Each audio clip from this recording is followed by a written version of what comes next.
I want to speak about the power of love and devotion as an aspect of our spiritual journey, as a focal point, as a path to awakening to our true nature. When we talk about the goal of our yoga practice, we could put it in many ways. We could call it our effort to experience that true nature that dwells within us, that divinity that we understand is the very foundation or essence of our being. We might refer to that as the God consciousness or spiritual consciousness. All of these ways of talking about the goal of yoga are a little vague. They're an attempt to express to the mind, for the mind, something beyond our understanding. It can be helpful if we speak about that goal in ways that are more relevant or applicable to our daily lives. For example, the Dalai Lama has been quoted as saying, "My religion is kindness." So there's an example of a way of speaking about the spiritual path that's very down to earth. My religion is kindness. A spiritual teacher, author, and doctor that I've appreciated very much, Dr. Rachel Naomi Remen. She refers to the purpose of life as learning to love more fully. Very simple, learning to love more fully.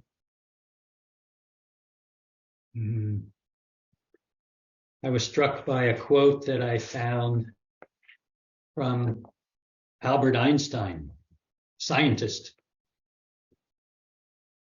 where he speaks about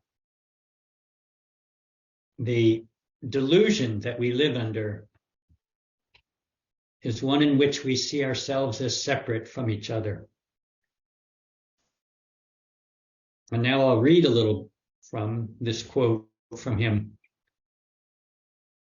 He said, "This delusion," meaning the delusion of separation, "is a kind of prison for us, restricting us to our personal desires and to affection for a few persons nearest to us." He goes on to describe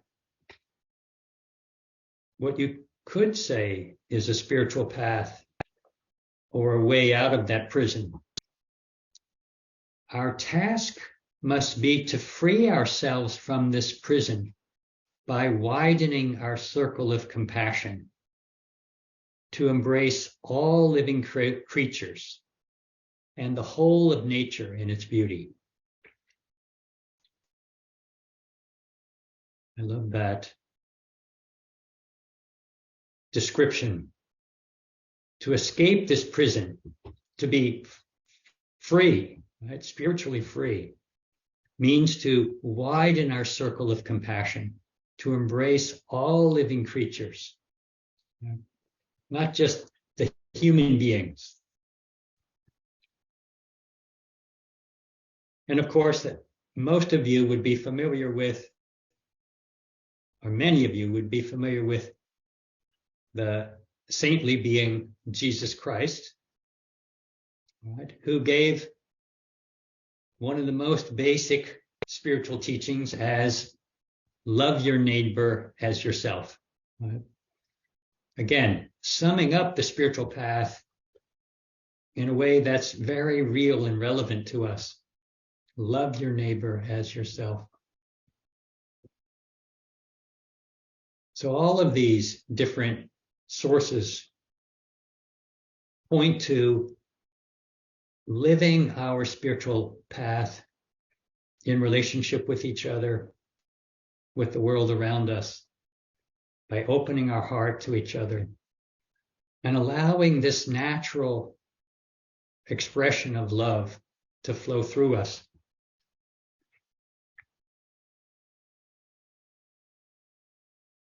But the world we live in doesn't support that way of living.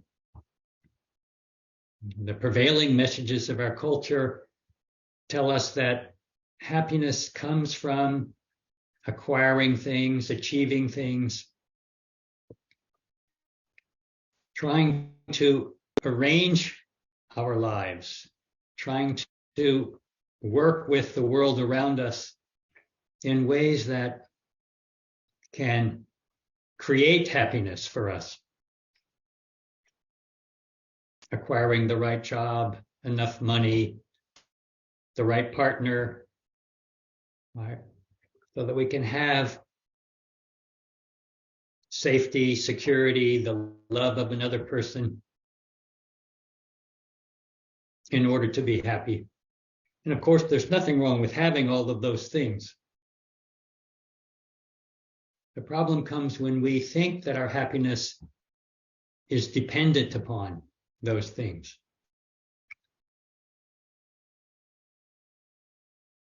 If that would be true, that would mean when we don't have a partner or someone loving us, then we can't be happy.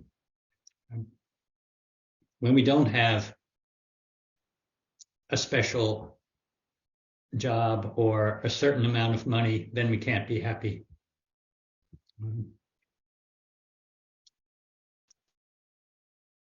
So the spiritual path is challenging in a world that's not conducive to this idea of learning to have compassion, taking care of each other.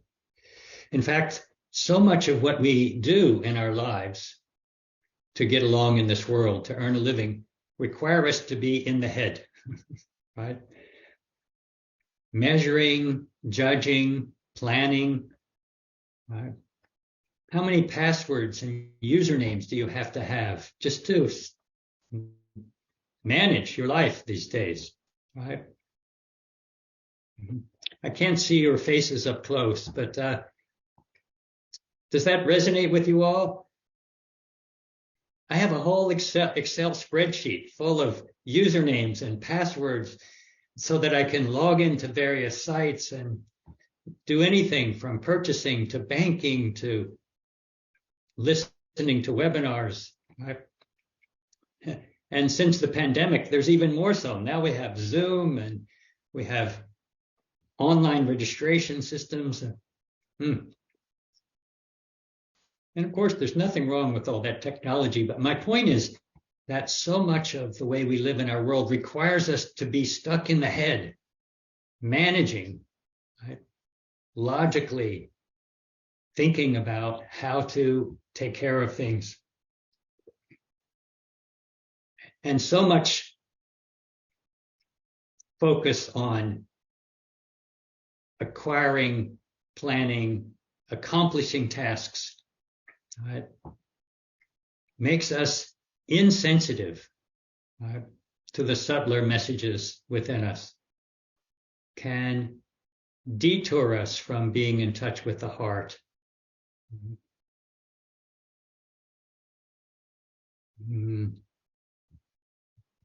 Even a lot of American style yoga practice can keep us stuck in this idea of accomplishing things, of making ourselves better, of proving ourselves, trying to live up to some unconscious standard we may have set for ourselves or to some image that we may have seen of a yoga pose. So even our yoga practice can become very will-based, very head-oriented.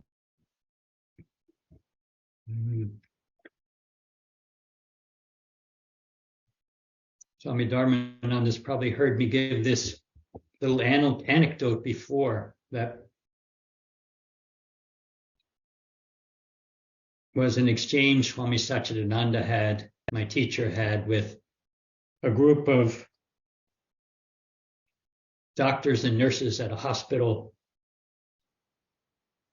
he was speaking with them, and they asked him, can you can you identify some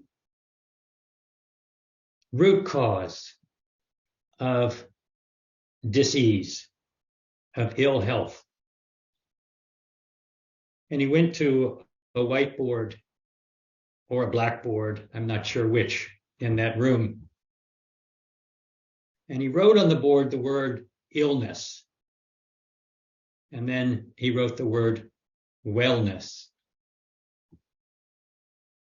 Then he went back and he circled the letter I in the word illness. And then he circled the first two letters, we, from the word wellness. And that was his answer. That when we're stuck on dwelling on ourselves, taking care of ourselves, focused on achieving and acquiring for ourselves, we so easily disconnect from each other. And we live our lives in this sense of disconnection from each other, from the web of life that we're very much a part of, right? And from this source of joy, contentment, compassion, wisdom that's within us. Fortunately, the universe also instilled in us an instinct that even with dwelling in the head so much, we are hardwired to connect with each other. And while the spiritual path may seem like a struggle in some ways, when we talk about love, we actually say that we fall in love. Right? We didn't climb into love. We fall in love with another person. Right? Isn't it so? Right? It just seems to happen. Even when you're not looking for it or expecting it, it just seems to happen that someone falls in love with another person. And we may not think of falling in love with another person as a spiritual path, but actually, when we develop a loving relationship with another person, it does become a kind of spiritual path for us. I do want to talk about love and devotion in two different ways. A loving relationship with another person and how it calls us to open our hearts more fully, to think of the well-being of others. And I want to speak about love and devotion to some representation of the divine, to God in some way.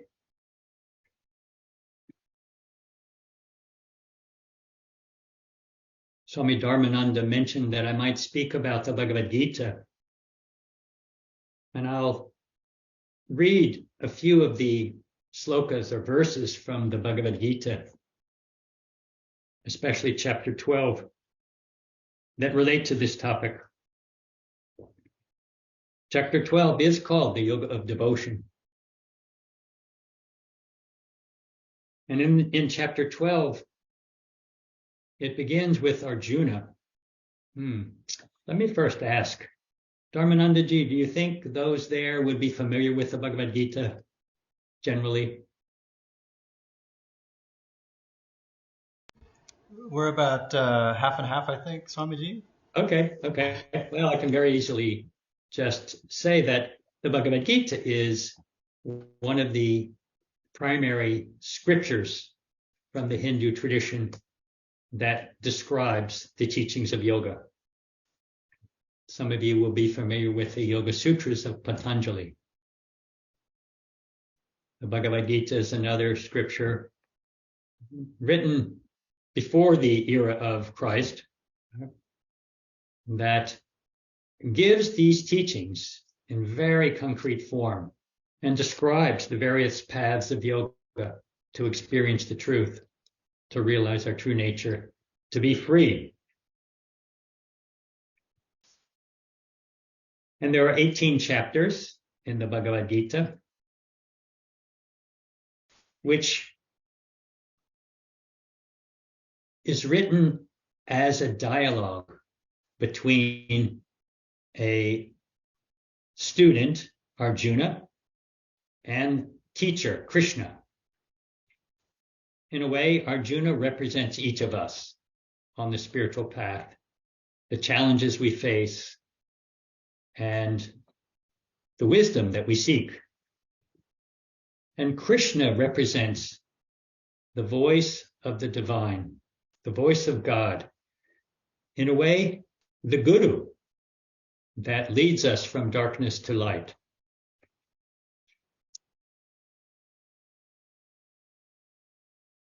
Some of us have an outer guru that ultimately is directing us to the inner guru,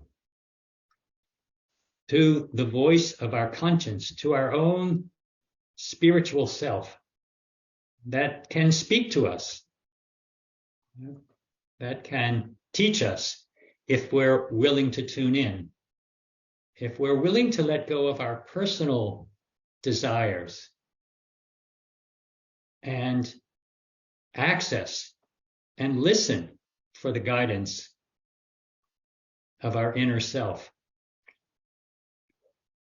So in a way, the voice that we find in the Bhagavad Gita is the voice of that inner self, that inner guru, in the name of Krishna. So in chapter 12, Arjuna, who represents us, asks about which path is a good one, which way to approach God or the divine. And I'll read a few of the responses that Krishna gives. So think of this as the voice of our internal wisdom, our internal guru. And one of the verses says this: those who seek me as the unmanifest choose a more difficult way, because it is very hard for one in the body to reach that goal. Meaning, those who seek to realize the truth without any form to understand the truth, to understand the divine, that's a difficult path. In a way, we can understand this teaching is speaking about the path of Jnana Yoga, that of simply inquiring, who am I? And learning to discriminate between the mind and body on one hand and the eternal spiritual consciousness within us, to see the difference between those two purely by discernment, discrimination. It's a challenging path, but it comes naturally to some people. Here, Krishna is saying it's a more difficult way. He describes it this way: continuously direct your discerning intellect to consider who I am, and you will soon know that we are united forever. There is no doubt. But it's the path of this discernment. So this would mean, can I constantly discriminate between my own mind and thoughts and the voice of my inner self guiding me? For many of us, that's challenging. Our minds so dominate. All this work right? All this dwelling in the mind, as I described before, reasoning, planning, judging, measuring, figuring things out, accomplishing tasks, all that dominates our consciousness so much that it's hard for us to hear the subtler voice of our inner self guiding us. I was raised in the Christian tradition where we were told, let your conscience be your guide. But we weren't told, how do you listen to your conscience? Well, yoga practice is so much about learning to gain access to that inner voice. But Krishna goes on to say, I'll read a few more of these slokas. If one doesn't yet have the ability to fix his mind on me and keep it there, then he should learn to do so through abhyasa yoga, regular yoga practice. And that could be equated to the path of Raja Yoga, using our will through the path of meditation. We ultimately master the mind, and we learn to keep the mind fixed, to quiet the mind from all the thoughts. In a way, Krishna is describing another branch or path of yoga, regular meditative practice to master the mind. Krishna goes on to say, and if one has not yet developed the necessary self-discipline to practice yoga regularly, in fact, that one can also attain perfection just by conscientiously dedicating all his actions to me. In a way, Krishna spells out the path of karma yoga here. If you're not able to discipline yourself, to meditate, focus, and control the mind, perhaps you can still reach the same goal by dedicating whatever you're doing, dedicating all of your actions to God. Meaning, allowing yourself to be guided by that same internal voice, to think of the well-being of everyone, not just of your own well-being. The path of karma yoga. And then I'll read one more sloka. The next verse says, and if one cannot even do that, he may still take refuge in me by surrendering his ego. Thus he abandons the expectation of any personal rewards, and his mind becomes calm. So here Krishna gives yet another path, surrendering the ego. What I love about this portion of the Bhagavad Gita is he acknowledges that the path of self-inquiry, jnana yoga, it's not so easy. It doesn't come naturally to everyone. And so he offers the path of mental mastery through meditation, through the use of willpower and focus. And then he acknowledges that doesn't come naturally to everyone. And he offers the path of karma yoga. I assume you all are doing some karma yoga there during your time there. Is it not so, Dharmananda? Yeah, of course. Yeah. It's a beautiful part of the yoga lifestyle. Karma yoga, selfless service. But then Krishna even acknowledges if that's difficult for you, there's even another way, the path of surrender, the path of devotion,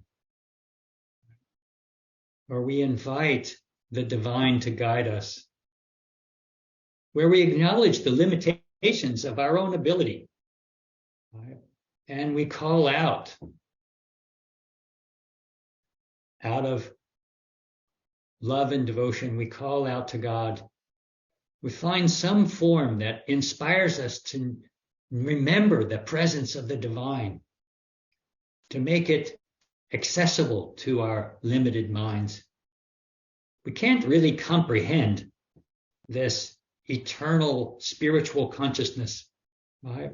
It's beyond the mind to comprehend. So we use some form to represent that presence for us. So I want to speak about these two different paths, right? The path of love, loving relationships with a partner, with a family, and the path of devotion.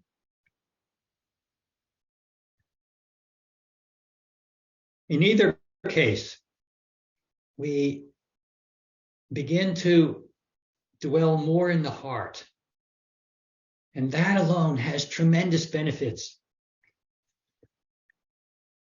I was struck by an interview that I read by one of the disciples of Swami Satchidananda, Dr. Dean Ornish, who created a landmark research study showing that you could reverse heart disease. Some of you may have heard of that study, which is widely known now.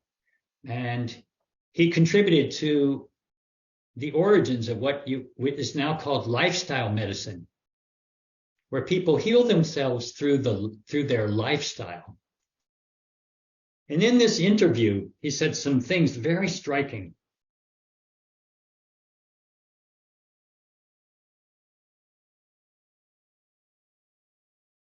Science is documenting the healing values of love, intimacy, community, compassion, forgiveness, and service, values that are part of almost all spiritual traditions. Right? So in the West, we like things to be scientifically proven. And that's what's happening now. It's understood by science. It's documented through research. Study after study find that people who feel lonely are many times more likely to get cardiovascular disease.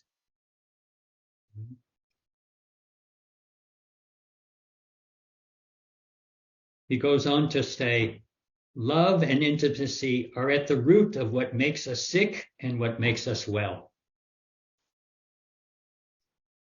And I love this last sentence that I'll read you.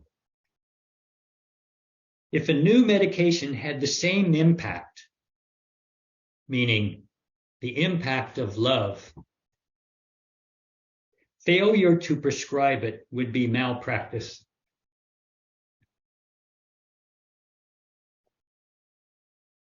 I love the idea that a doctor would say, go home and make 2 friends and call me next week. Instead of 2 pills, make 2 friends. The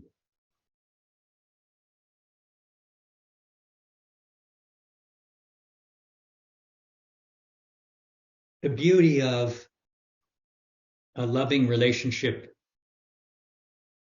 is that it does bypass the intellect and reaches us through the heart.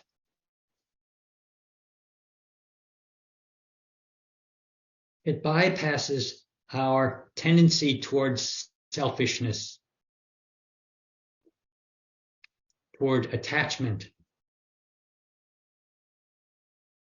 and touches us in a deeper place within us that feels so good. It feels so good.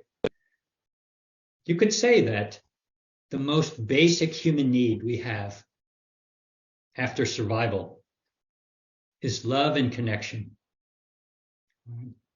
Very few of us would be satisfied with simply earning a living and living alone. We naturally want to feel that connection. It feels so right. And a loving relationship teaches us the joy of giving and taking care of another person, of thinking of the well-being of another person.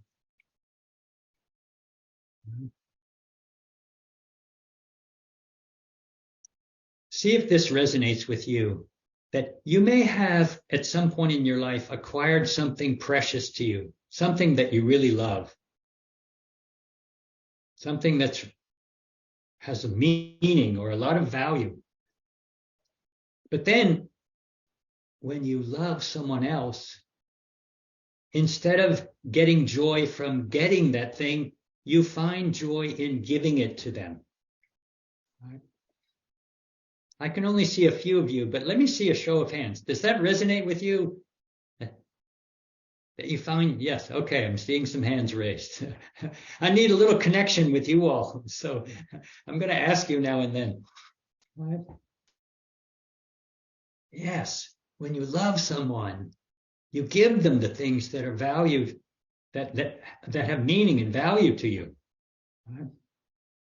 And you find joy in giving to them rather than just keeping something for yourself. That's the beauty of a loving relationship. Mm-hmm.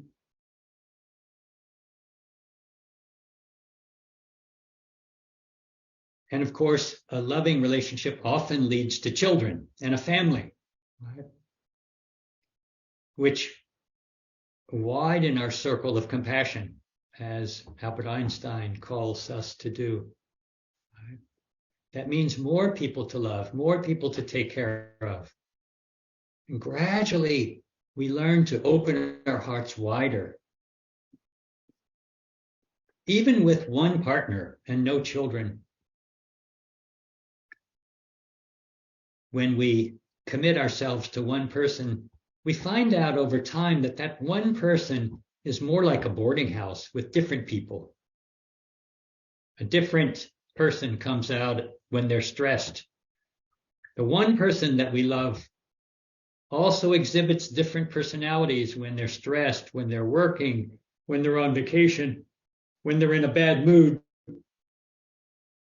So we find ourselves learning to adapt and adjust, learning to understand the needs of another person and compromise and let go of our own selfish ideas, our own needs. To think about the well-being of another person is a beautiful practice.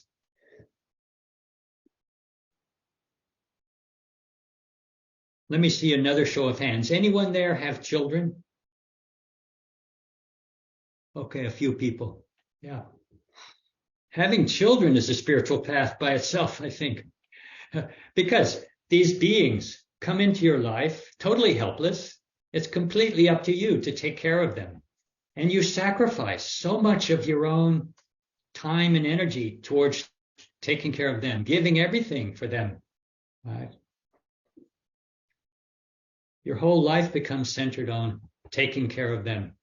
And of course, you have to take care of yourself as well. And that's a beautiful thing as well. The path of love and service for another person never means that we compromise our own well-being. Right? Imagine if we give everything and we lose our own health, we're no longer able to serve anyone.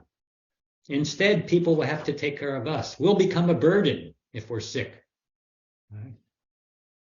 So the path of love and care for another person should never mean that we sacrifice our own well-being. We should think of the well-being of everyone, including ourselves.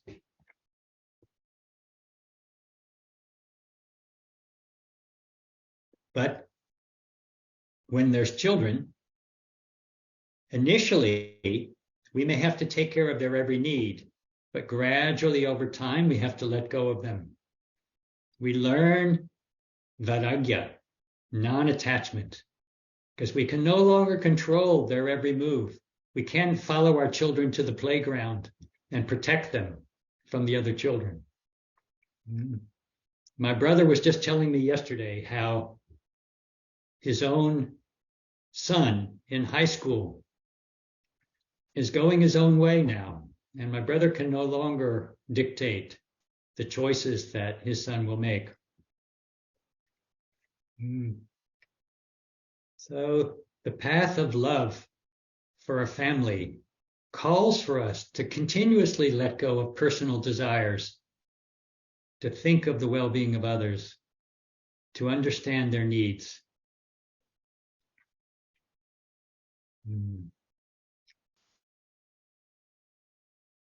To love without attachment. Right? This is what we call unconditional love.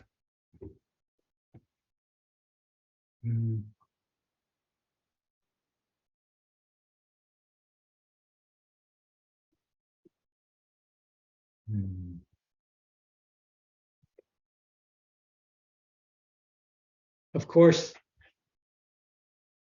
this path of love, of a partner, of family, has plenty of challenges. And some people end up giving up on their partnership and feeling like it's too much for them, it's not working, and they seek out a divorce. Even when a loving relationship lasts for a lifetime, eventually one's partner goes away on a trip, one's partner suffers from sickness, and we suffer with them, or we all lose the people that are close to us. Right? We can't hold on to those loving relationships forever. Just like our children have to follow their own destiny, move away.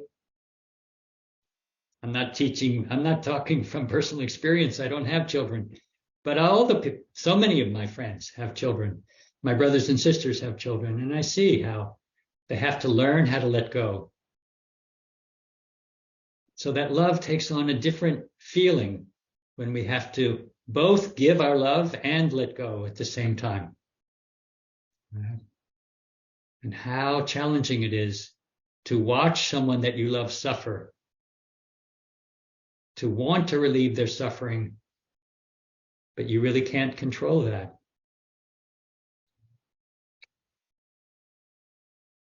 So it becomes a path of accepting what you cannot change,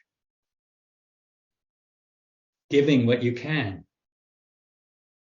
and knowing the difference between those two. Right? The serenity prayer, the courage to change the things I can, the wisdom, I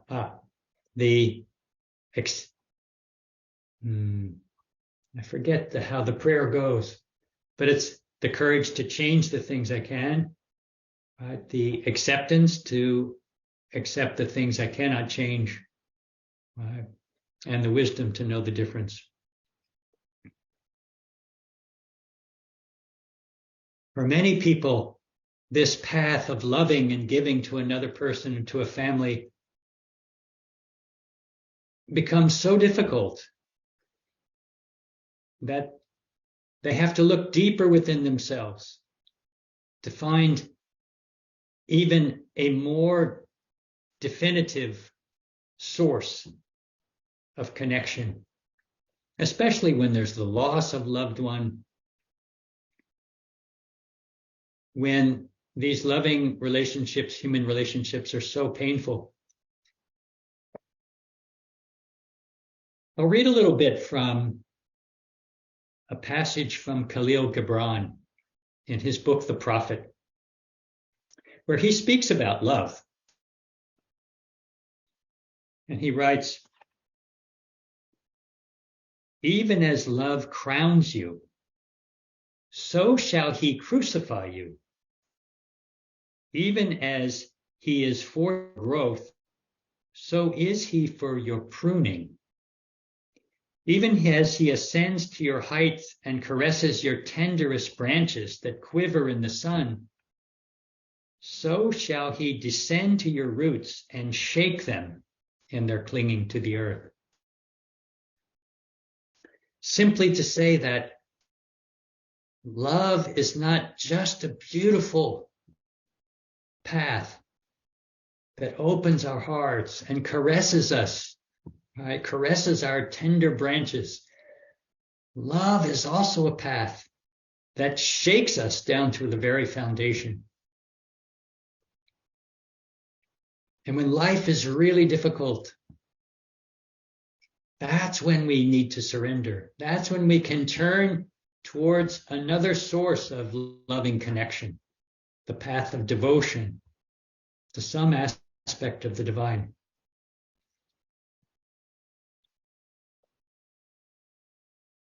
I know for me, as a young yogi, trying to follow the path of mental mastery, use my willpower to conquer the mind, to focus my mind in a continuous way.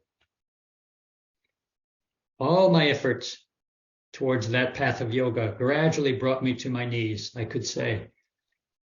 And I had to acknowledge that I can't do it by myself. And that's what brought me to the path of bhakti yoga, the devotional path, where I found myself calling out to God in my own personal way, acknowledging the limitations of my mind, and praying for guidance, praying for strength, praying for a way forward that I couldn't find by myself.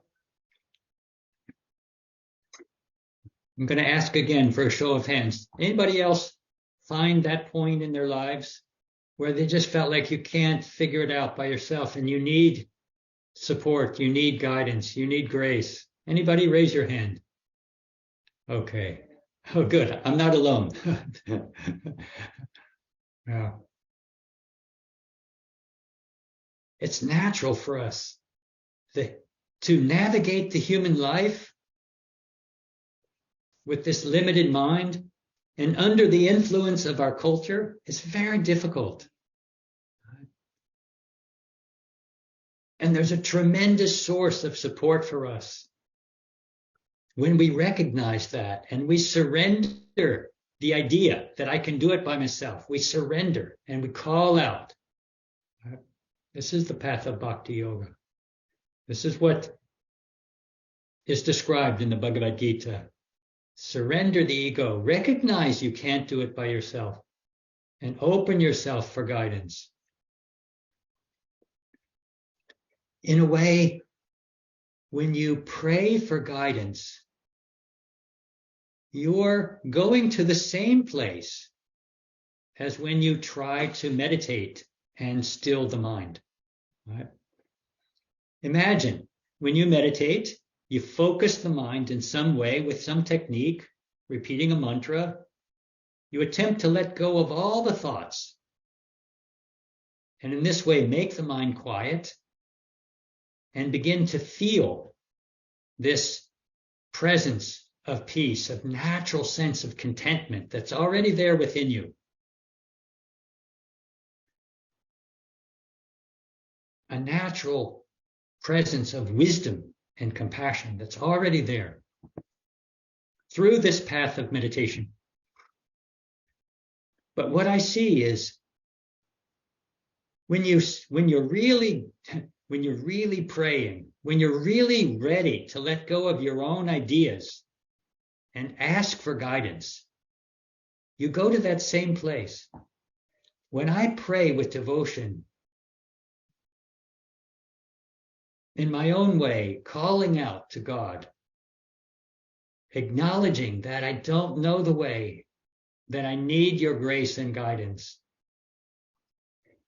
That means I'm willing to set aside my own personal desires, what would be good for me, and I'm willing to accept whatever guidance I'm given. It's with that sincerity, that real surrender. When we pray that way, then the guidance is always there for us. Immediately it's there for us. And it comes to us in some form. A book falls open to the right page. A friend tells us something. Someone speaks up in that way, or the voice just comes to us. I've received guidance like that in a dream when I've sincerely prayed for it. It will always be there because that guidance is ever present. it only requires of us that we be willing to let go of our personal preferences and be open to it. And that's the beauty of devotion.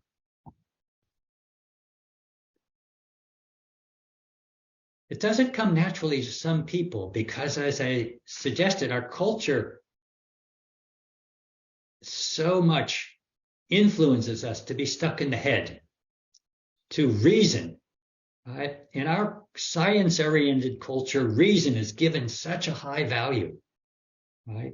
Seeing is believing.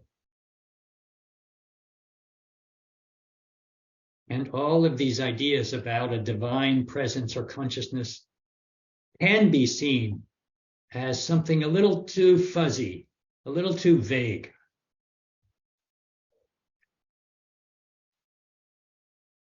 But the presence of the divine is very, very real.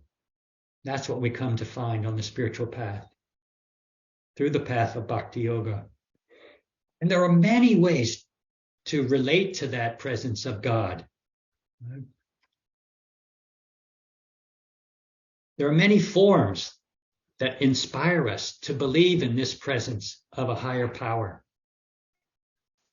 I'm going to screen share something, but will they be able to see, Dharmananda, will they be able to see the screen to read what I'm sharing? Okay. Hopefully your screen is big enough. Can you see that now?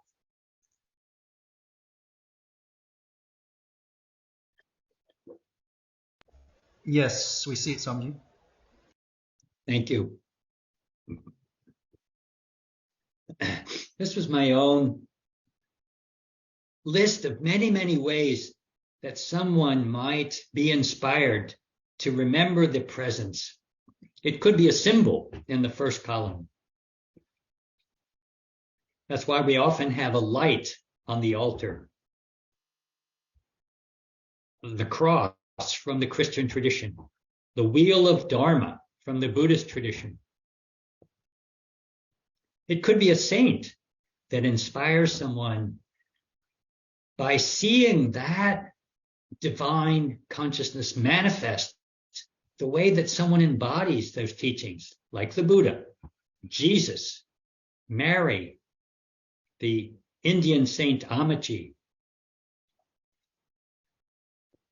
or Swami Vishnu Devananda, Swami Sita Ramananda, Swami Dharmananda may inspire you to feel that presence embodied in a person. It could be a deity that some people learn naturally feel a connection to: Lakshmi, Krishna, Shiva, Hanuman, right? Any of these Hindu deities that somehow touch your heart. It could be through sound, through mantra, that you feel a connection to the divine, through chanting the divine names in kirtan. Could be music or poetry, right, that reach through the mind, bypass the intellect, and just open your heart. Let's again see a show of hands. How many people, when you're chanting kirtan, chanting mantras, calling the names of the divine, do you find it touching your heart in ways that the mind doesn't quite understand? Let's see a show of hands. Anybody? Yeah. For sure it works for me. I don't know why it is, but when they chant Jai Sitaram, Jai Jai Hanuman, oh my gosh, I love that. I love that. And I have no idea why. But it doesn't matter. The mind doesn't need to figure it out. Right? It just is, and I love it. It could be a principle. Mahatma Gandhi was dedicated to the principle of nonviolence and truth.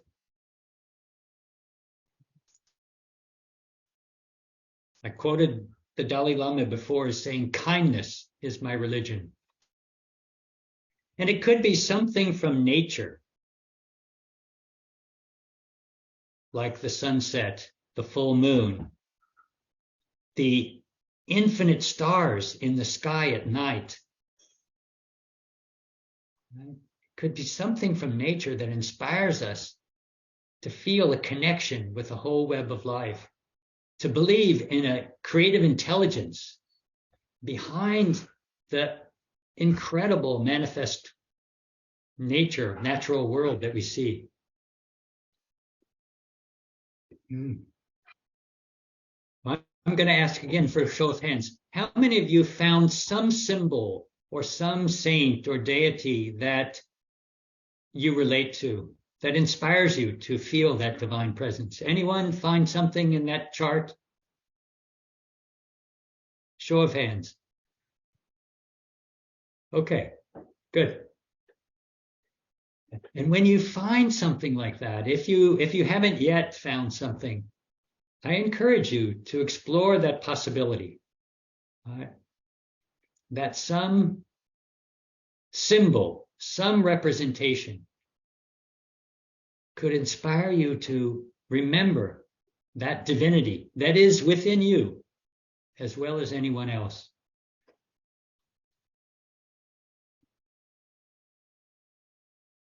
And when you feel that, when you allow that symbol, that representation, that personification to be an active part of your life, it becomes a powerful path, a powerful part of your spiritual journey.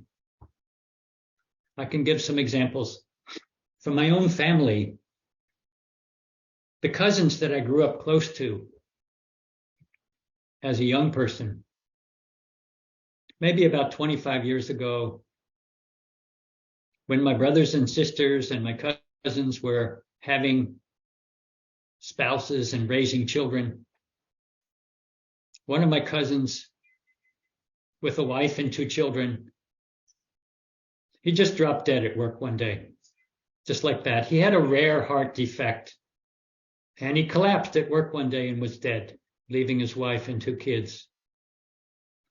A total shock to them, and left them devastated by that tragic loss. And about 6 months later, my oldest cousin in that same family, her husband fell off the roof one day. He was repairing the roof. He fell off and died, just like that, again, out of nowhere. Devastating loss. And I saw what got my family through that was their faith. They're Catholic. And somehow they were able to accept these tragic losses as a part of God's plan that they couldn't understand. And through prayer and surrender, they were able to accept and go forward together. It brought them even closer together. They saw how they needed each other, and they saw how they had to rely on their faith in God in order to accept such difficult things that the mind can't understand. Why should that happen? Those tragic losses. I would guess that's true for many of us. That when we experience something overwhelming that's beyond our understanding, it's only our faith that serves to help us rise above and continue onward without becoming depressed, without losing heart. There's another story that I love of a man, a very wealthy man, who was attracted to the teachings of a saint, Ramakrishna. You may have heard of Ramakrishna, a saint in India who lived in the late 1800s and the early 1900s. His famous disciple was Swami Vivekananda. Some of you may have heard of Vivekananda, who spoke at the World Parliament of Religions. Well, Ramakrishna was a great, great saint. And I heard the story of a very wealthy man who got attracted to Ramakrishna's teachings. But this wealthy man was used to all the fine wines and gourmet foods and all the pleasures of life. And that was his life, right? He didn't have to work. He had everything you could want in the sensory world. And he was attached to all those things. But he grew to love Ramakrishna more and more, and he asked Ramakrishna, would you accept me as your disciple? Right. So he asked formally, would you accept me as your disciple? And Ramakrishna said, yes, under one condition. I'll accept you. I'm sorry. I'm forgetting one part of the story. He said, would you accept me as your disciple? But I have to tell you the truth. I won't be giving up any of my habits, my lifestyle, smoking and drinking, carrying on, all the sensory pleasures that I enjoy. I won't be giving those up. Can you accept me as a disciple? Ramakrishna said, yes, with one condition. I'll accept you if each time you enjoy some sensory pleasure, you offer it to me first. Just mentally, in your mind, offer it to me, and then go ahead and enjoy it. So this wealthy man thought, okay, I've got the best of both worlds. I can enjoy all the sensory pleasures, and I can have the guidance of Ramakrishna. So he continued that way with his lifestyle for some time. And each time he was about to drink his favorite wine, or I don't know what else he would enjoy of the sensory world, he would offer it to Ramakrishna. But as he grew to love Ramakrishna more, he came to find that it didn't feel right to offer Ramakrishna wine or gourmet foods, or maybe a scandalous sex affair, or some other unhealthy habit. It didn't feel right to offer those things to Ramakrishna, who he respected and loved so much. So as his love for Ramakrishna grew, he gradually let go of all those attachments, all those things that he considered precious. And he found more and more joy in offering beautiful things to Ramakrishna, offering a prayer to Ramakrishna, right? Offering a good deed to Ramakrishna, offering a meditation practice to Ramakrishna. So his love and devotion for Ramakrishna gradually changed the way that he lived without force. And that's the beauty of love and devotion. Right? When you can really feel your love and devotion to God in some way, you're willing to offer up. You're willing to change the way that you live according to that. And it comes naturally to you out of that love.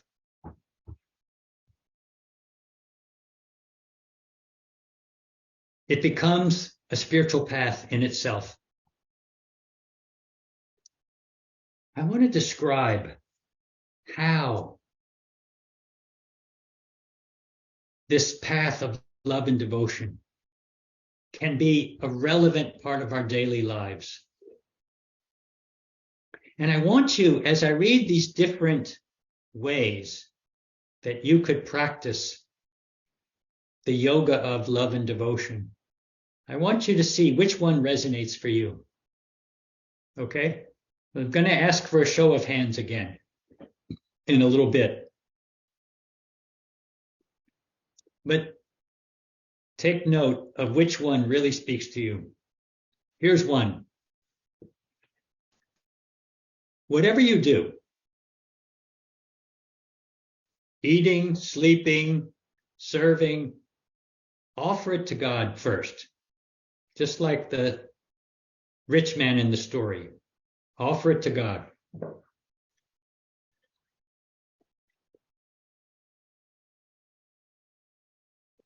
It's a beautiful practice. When I think of this, I think of Mother Teresa,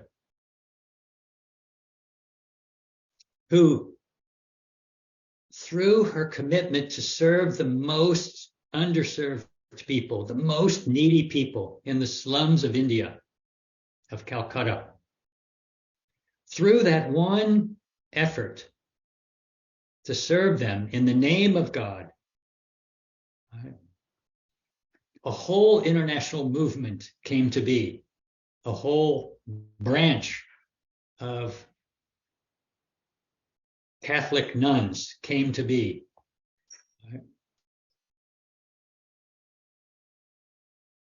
So this idea is simply to offer what you're doing to God and to do it in the best way possible as an offering. See if that resonates with any of you.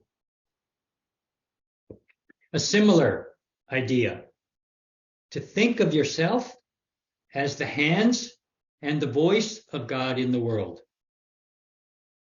Because where do we see the presence of Jesus in the world right now? We don't actually see the physical being of Jesus. One way to understand the second coming of Christ is to give birth to Christ in ourselves. Allow that Christ consciousness to manifest through us, to see ourselves as an instrument of Christ or of God, of Mary, of Buddha. This is part of the St. Francis prayer, St. Francis of Assisi. Lord, let me be an instrument of that peace. So it's again similar. Offer whatever you're doing. Think of yourself as an instrument of the divine. See if that resonates with you. It's a very practical, simple thing that you can incorporate. Another very simple idea. Put love into whatever you're doing. Ah, there's the phone ringing in the background. Pardon me.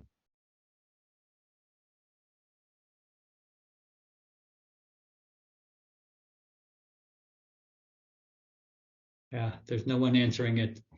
Sorry, it'll stop. It's a simple idea. Put love into whatever you do. So if you're working in the garden, if you're cooking food, if you're having a conversation, can you put love and compassion into that action? Even if you're filing papers, even if you're working on the computer, answering email, can you put love into that? Can you open your heart and think of offering your loving energy into whatever you do? It's both the path of Karma Yoga and the path of Bhakti Yoga.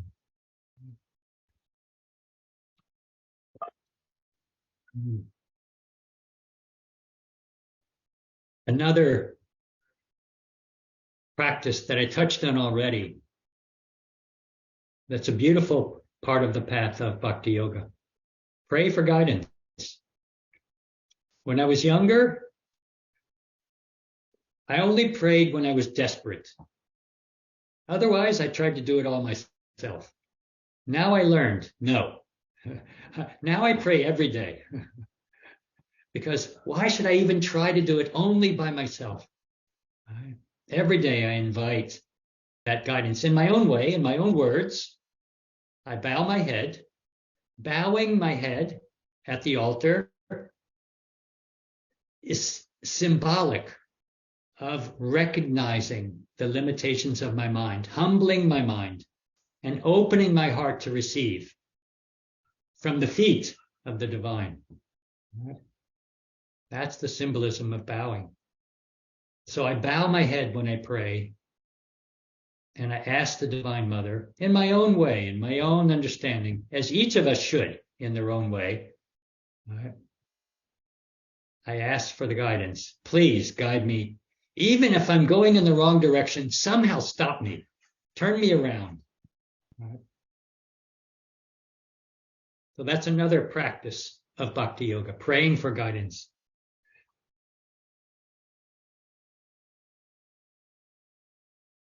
Another practice is to pray for others. So many times there's not that much we can do to help someone, a homeless person on the street, even a loved one who's sick but far away. We can't really do something physically for them. For the people of Ukraine or the people suffering in Africa,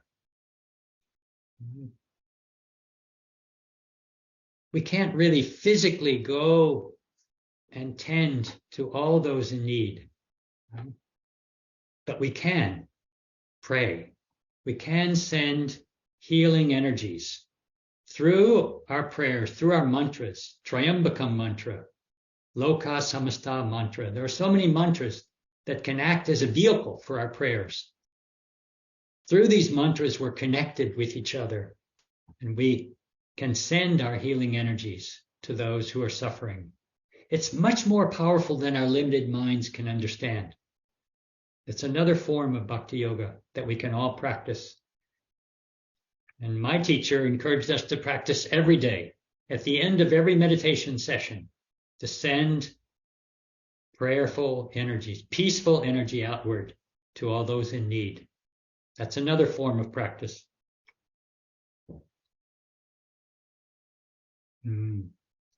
Another form of practice, to repeat a mantra or a prayer that's connected to your deity, to your form, to your teacher. Om Namah Shivaya is a connection to Lord Shiva.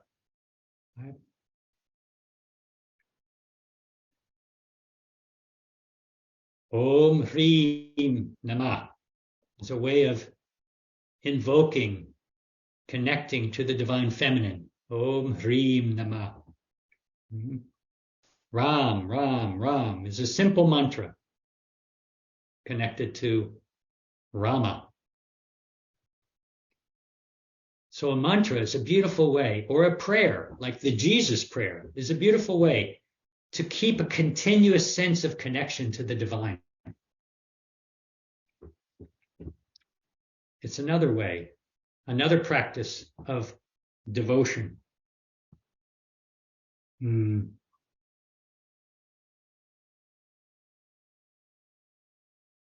Yet another practice.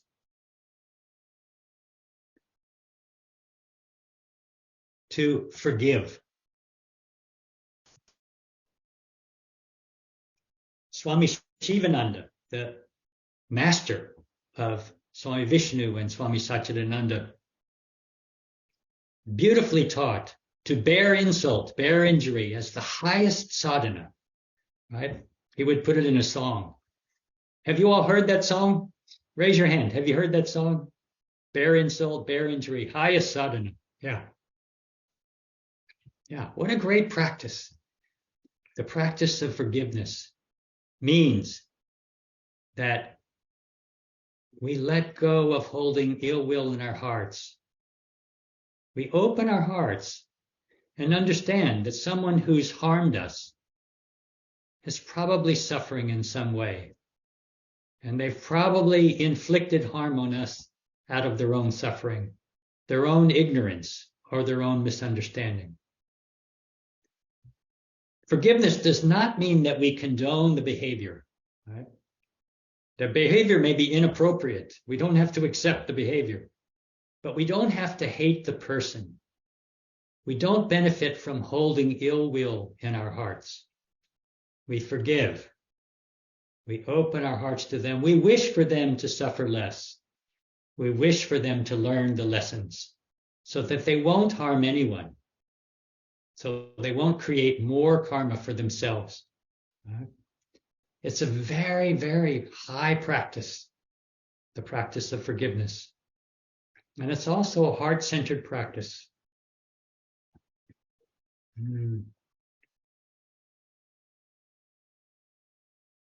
Let's do a little experiential practice together. I'm going to ask you, maybe you've been sitting a long time. Maybe move a little bit, stretch, or move around a little.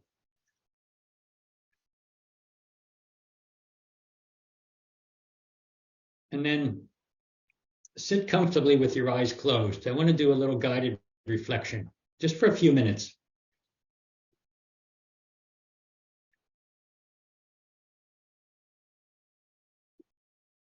with your eyes closed, relax your breath, relax the body.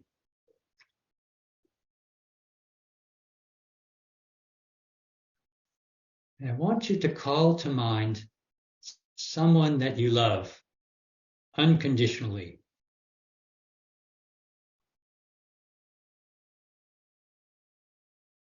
It could be a pet, it could be a partner, a relative, someone that you love so much, that you love deeply, even when their behavior is harmful, even when their behavior is not conducive, even when you don't feel their love coming to you, even when they're sick and suffering. Just pick one person, zero in on that person, and feel the love you have for them in your heart.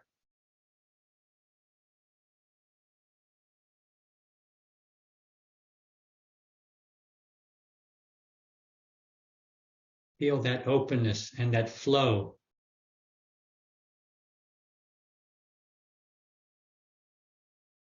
That connection that you feel with them.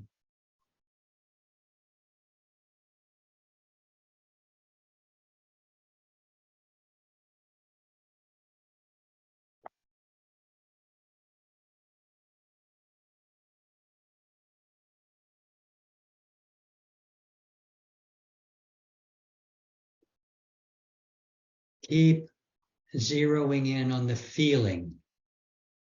Let go of thinking and dwell in that presence. Dwell in that loving feeling.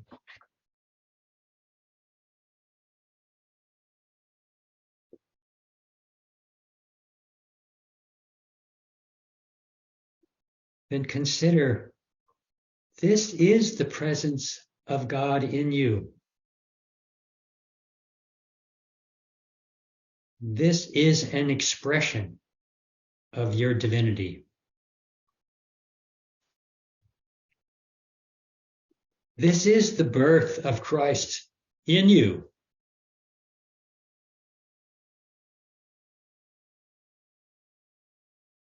This is the manifestation of the Divine Mother in you, or the presence of the Buddha nature in you.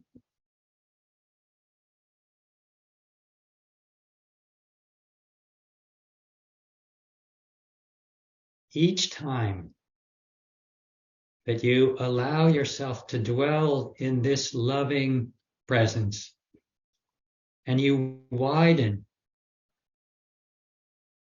the circle with which you offer this love, you touch again, you grow more fully into manifesting that divinity in yourself and into the world.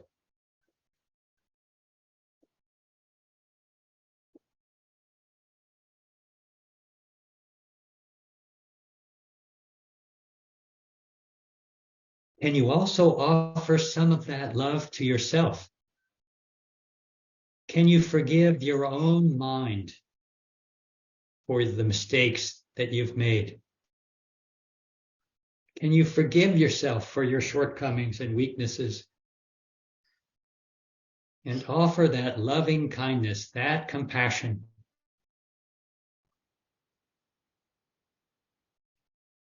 to yourself, knowing that you've done the best you can.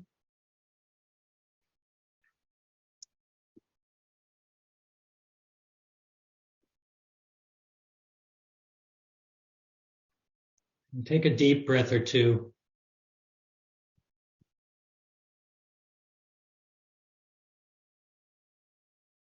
Open your eyes when you're ready.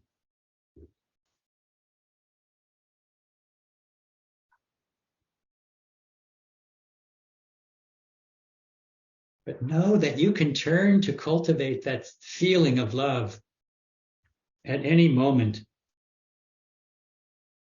And that also is part of this path.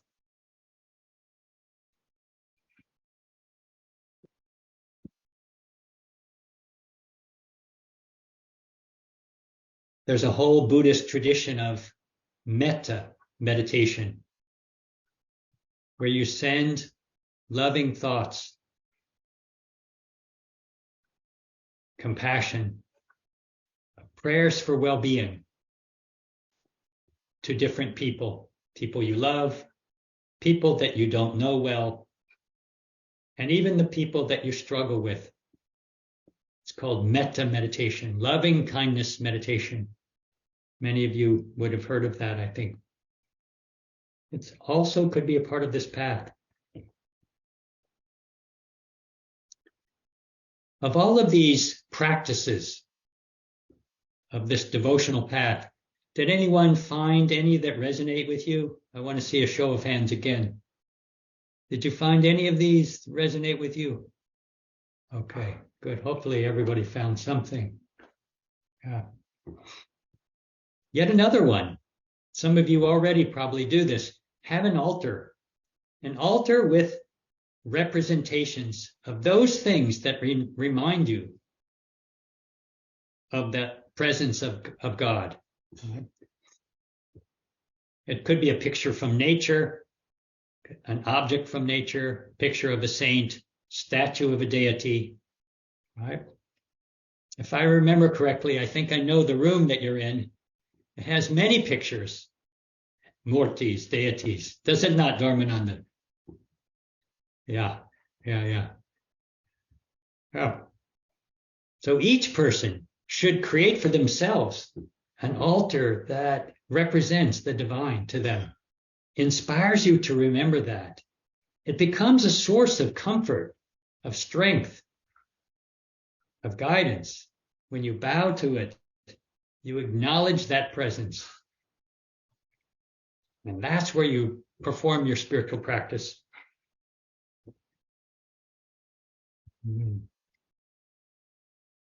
Each of you can perform your own arati, like the ones that they perform at the altar, where they wave the light at the altar, at the ashram there.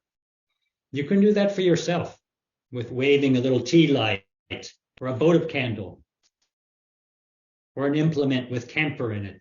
Right? It's a beautiful practice to offer incense or light at the altar, to make a food offering even.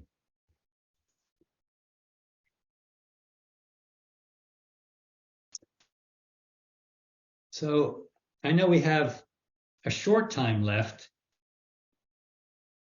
and I've kind of been speaking nonstop.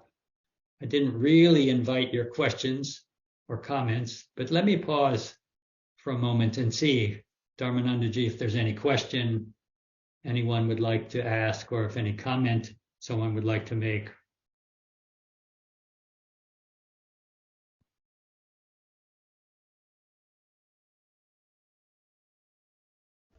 Yes, Swamiji. Chris wants to. Do you want to come closer? Can you hear me? Yes. You talked earlier about like when you were younger, kind of trying to will it, using your willpower, and I noticed that a lot like during my yoga practice. Like I was an athlete, so I lifted weights, and it was always like force your will on the others, And so I'm doing yoga and I'm sweating like crazy, and it's hard for me to relax, and I'm just trying to. I feel like I'm trying to will it instead of relax into it, and I don't know if I'm expecting things too soon. I haven't been practicing for a year, or I don't know, but I just think I grow more frustrated. I feel like. Yeah, it's a good question. And just know, first of all, that you're not alone. We probably all approach our yoga asana practice that way initially, because that's the way our minds are trained to operate, to try to be good, to try to do it well, right? So Even when we're sincere on the spiritual path, we want to do well, right? But in some ways, that idea that by doing it well, I'll be a good yogi or I'll do well, is just more egoism, right? Trying to live up to some image, right? Trying to feel good about ourselves by excelling, by getting ahead. That's not the way. That's not the way. Here's my suggestion. Of course, it's healthy for the body to express its strength. The yoga poses are supposed to challenge us in certain ways. Right? That's how we build core strength, for example. Right? That's how we tone the muscles. That's how we stretch the muscles. Right? So it's not that we slack off and don't really work the poses. But what we want to do is offer the pose. In this devotional way, you can offer the pose, make it an offering. It's not there to show how good you are. It's not there to muscle up. Instead, tune in to finding just the right balance between effort and ease so that the breath can be smooth and steady. So there's an element of relaxation. Right? Then it becomes a subtle practice. It becomes a flower opening instead of a muscle tightening. Right? If you can bring that kind of nuance to your yoga practice, yes, you still make effort, but it's a very mindful effort. And it's an effort that's offered with love, with compassion for the body, right? Not to dominate the body and force the body. Right? It's a challenge. I still struggle with it myself. Right? But it's a beautiful practice to make it more subtle and find the right balance in offering it. Not as a way of looking good, but as a way of tuning into a more subtle presence within ourselves and aligning our movements, our actions with this intention to connect to the divine. I hope that's helpful. It's a good question. It's something good for all of us to hear. It's so easy for our ego to kind of get involved in our spiritual path. Look how much karma yoga I did. It's so easy to go there. I did all the dishes by myself. Yeah, we don't want the ego taking ownership for our efforts. We offer it to God, our meditation practice, offer it in whatever way is inspiring to you. And just enjoy feeling that connection. As soon as we feel connection to the divine, we're no longer living under the illusion that we're separate and that we have to look good or be good in order to be loved. We are loved. Love is our very nature.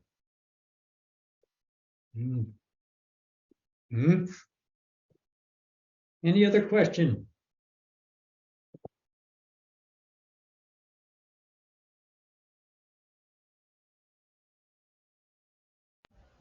I don't think we have any other questions, Swamiji. Okay. I think we're at the end of our time, so I'll end with a little poem.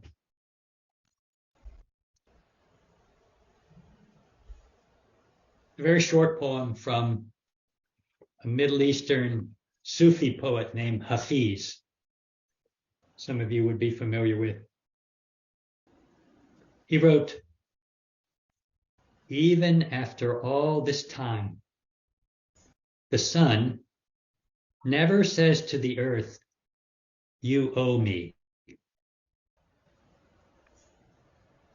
Look what happens with a love like that. It lights up the whole world. It's a simple poem. I love it. It's a beautiful illustration. The sun doesn't say, I'm tired of giving light. And the sun doesn't give light only to certain planets and not to others. It's the nature of the sun. In the same way, it's our very nature to express love. And that's what aligns us with that Christ consciousness that's within us, with the love that we felt from the yoga masters, from the saints. That's what aligns us with our true nature, giving expression to that love and compassion, to that kindness. That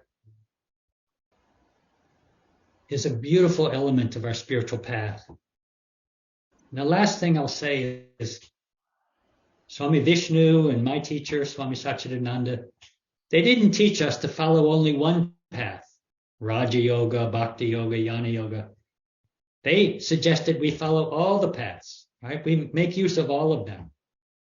Right? So yes, asana, pranayama, meditation, very important. Jnana Yoga, discernment, beautiful practice. Karma Yoga, selfless service. And Bhakti Yoga, the yoga of love and devotion. All of them. Make use of each of them in your life in the most appropriate moments. That's an integrated approach. That's my prayer for all of us. Right? That we make good use of these teachings and we become beacons of light, a presence, each of us, a presence of peace in the world. Let's end by chanting Loka Samasta mantra. I'm guessing that some of you know that mantra. Very simple, very short. We can chant it 3 times. And just feel as we close our eyes, maybe bring your hands together at the heart. Feel that you're sending this peaceful energy outward as we chant. Loka samasta sukhino bhavantu. Loka samasta sukhino bhavantu. Loka samasta sukhino bhavantu. The translation, may the entire universe be filled with peace and joy, love and light. We can bow to that light within each of us with the following lines. May the light of truth dispel all ignorance. Victory to that light. Jai Sri Satguru Maharaj Ki Jai.